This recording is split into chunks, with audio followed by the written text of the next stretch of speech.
გამარჯობათ ძვირფასო მსმენელებო მაყურებლებო და გამომწერებო ამ ვიდეოში. რიგით მეოთხე ნაწილზე ვისაუბრებთ წმინდა გიორგის შესახებ, სოფლიოს მასშტაბით, ახლა კი დავიწყოთ. გერბი და დროშა მე-15 საუკუნეში კლასიკური ჰერალდიკის სრული განვითარებით მოდური გახდა წმინდანებისა და წინა ჰერალდიკური ხანის სხვა ისტორიული პერსონაჟების გერბის მიცემა. დასავლურ ხელოვნებაში თეთრ-ველზე წითელი ჯვრის წმინდა გიორგის ჯვრის ფართოდ გავრცელება, სავარაუდოდ, პირველად გენუაში გაჩნდა, რომელმაც ეს გამოსახულება დროშად მიიღო და გიორგი მფარველ წმინდანად მე-12 საუკუნეში გამოაცხადა. გენუის 1198 წლის ანალებში მოხსენიებულია ვეცელამ ბირი ჯორჯი, რომელიც წითელ დროშას აღნიშნავს გიორგისა და დრაკონის გამოსახულებით. ამ დროშის განათება 1227 წლის ანალებშია ნაჩვენები. გენუის წითელი ჯვრით გამოსახული დროშა ამ გიორგის დროშასთან ერთად გამოიყენებოდა სულ მცირე 1218 წლიდან და ცნობილი იყო როგორც ინსიგნია კრუცერ კამიონის ჩენე, გენუის კომუნის დროშა. თავად წმინდანის გამოსახულებით აღბეჭდილი დროშა ქალაქის მთავარი საომარი დროშა იყო, თუმცა უბრალო ჯვრის გამოსახულებით აღბეჭდილი დროშა მის გვერდით 1240-იან წლებში გამოიყენებოდა. 1348 წელს ინგლისის მეფე ედუარდ მესამემ გიორგი თავისი გარტერის ორდენის მფარველ წმინდანად აირჩია და ასევე დაიწყო წითელ-თეთრ ჯვრის გამოყენება თავისი სამეფო შტარტაპის აღმართში.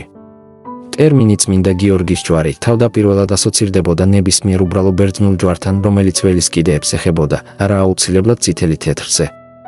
თომას ფულერმა 1647 წელს უბრალო წმინდა გიორგის ჯვარზე ისაუბრა, როგორც ყველა დანარჩენის დედაზე, სხვა ჰერალდიკური ჯვრების დედაზე. ხატოგრაფია გიორგი ყველაზე ხშირად გამოსახულია ადრეულ ხატებზე, მოზაიკასა და ფრესკებზე, რომლებიც თანამედროვე ჯავშანჟილეთშია გამოსახული, შესრულებული მოოქროვილი და ვერცხლისფერით, რაც მიზნად ისახავს მისი, როგორც რომაელი ჯარისკაცის იდენტიფიცირებას. განსაკუთრებით კონსტანტინოპოლის დაცემისა და გიორგის ჯვაროსნულ ლაშქრობებთან კავშირის შემდეგ, ის ხშირად გამოსახულია თეთრ ცხენზე ამხედრებული. ამრიგად 2003 წლის ვატიკანის საფოსტო მარკაზე გამოშვებული წმინდანის გარდაცვალების წლის თავზე გამოსახულია ჯავშანში გამოწყობილი გიორგი თეთრ ცხენზე ამხედრებული, რომელიც დრაკონს კლავს. აღმოსავლური მართლმადიდებლური ხატწერა ასევე საშუალებას აძლევს გიორგის თეთრ ცხენზე ამხედრდეს, როგორც ეს ბრიტანეთის მუზეუმის კოლექციაში არსებულ რუსულ ხატშია.